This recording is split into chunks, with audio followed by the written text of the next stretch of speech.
Welcome to the Nightly 5 podcast with Belle Taylor. A son turned alleged killer. 54-year-old Andre Drain is accused of murdering his mother inside their Yangebup home.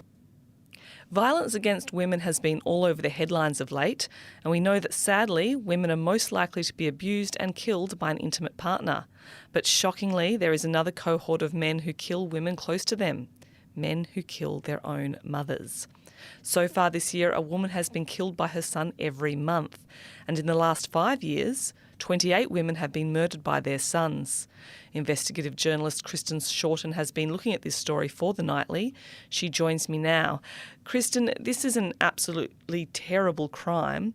Do we know why men attack their own mothers like this? Hi, Belle. That's right. It's really shocking. Unfortunately, we don't really know why men perpetrate these attacks on their own mothers. There hasn't been a lot of or in-depth research into it of late in Australia. There's been a bit done in the US, but I spoke to a couple of criminologists over the last week about this phenomenon. It's called matricide, when a child murders their mother. There's also patricide, when they murder their father. But what I'm looking at here is the case of mothers, because it is predominantly men, adult men, killing their biological mothers.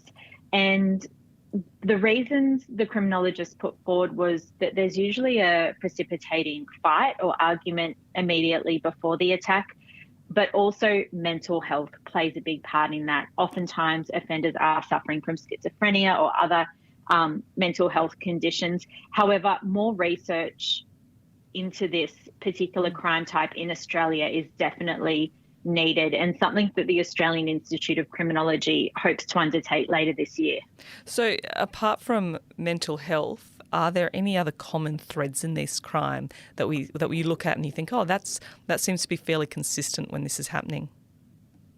Yeah, Belle, there definitely is. And I have to say, they also seem consistent with homicide generally, or femicide, the murdering of women in general. But some of the common threads include that these alleged murders often take place in the mother's home. So they're usually always committed in the mother's own home. Sometimes the son is living there with the mother or has been living with the mother at some point as an adult. Often the weapon of choice is a knife. That's consistent with most homicides in Australia. Stabbing is very common. It's one of the weapons that are usually easily accessible and on hand, followed by other blunt instruments. Some of the other things that come up in these cases is that sometimes it's a single mum living alone. Occasionally both parents are killed in these incidents, but oftentimes it is just a sole victim, which is the biological mother. It's a horrendous thing to think about, and I suppose it kind of raises a lot of questions for all of us in what are we doing as a society that men are killing women, whether it be their intimate partner or their mother, and it's something that we all have to grapple with, isn't it? Yeah, that's right. Dr. Xanthi Mallett, who I spoke to, who is a forensic criminologist and director of the Justice Clinic at the Newcastle School of Law and Justice at the uni there, she said that really, support for mental health in the community is one of the things that we can do to try and stem the tide of these cases. She said that, while matricide is uncommon, it accounts for less than 4% of all murders. There is action that could be taken to reduce the rates of victimisation.